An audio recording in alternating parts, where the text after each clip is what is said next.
کب تک موو کریں گے آپ؟ یہ پریس کلب 5 بجے یہاں سے پریس کلب 5 بجے جائیں گے.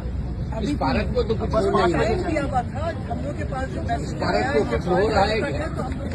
5 بجے تک کیونکہ 5 بجے تک ساتھی آئیں گے ہمارے، تو 5 بجے ہم چلے جائیں گے. یہ زمین ان کی ہے، اللہ نے ان کو دی ہے. آپ لوگوں کو تکلیف ہوتی ہے؟ نہیں تکلیف ہو رہی ہے نا آپ لوگوں کو. ہم پرم طریقے سے احتجاج پہ بیٹھے ہیں. آپ لوگ ان سے بات کرتے ہیں جن کے ہاتھوں میں بندوق ہے. آپ لوگوں کو یہ شرافت کی زبان سمجھ نہیں آتی ہے.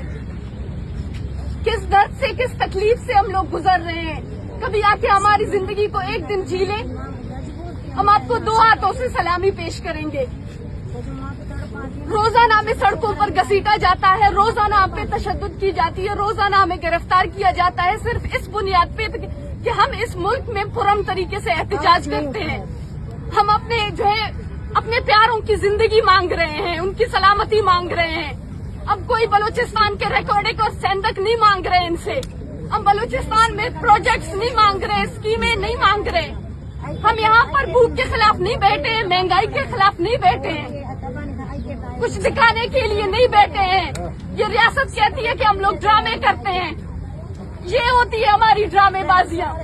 ہم اپنے گھروں کو چھوڑ کر، ہم اپنے کلاسز چھوڑ کر، سب کچھ چھوڑ کر سڑکوں پر آتے ہیں تاکہ کسی نہ کسی کو رحم آ جائے.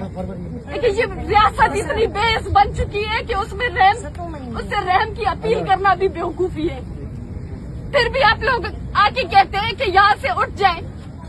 شرم آنی چاہیے اس ریاست کو بھی، اور یہاں کے انتظامیہ والوں کو، جن کو آج یہاں پر ہمارے ساتھ کھڑا ہونا چاہیے تھا، اس ظلم کے خلاف کھڑا ہونا چاہیے تھا.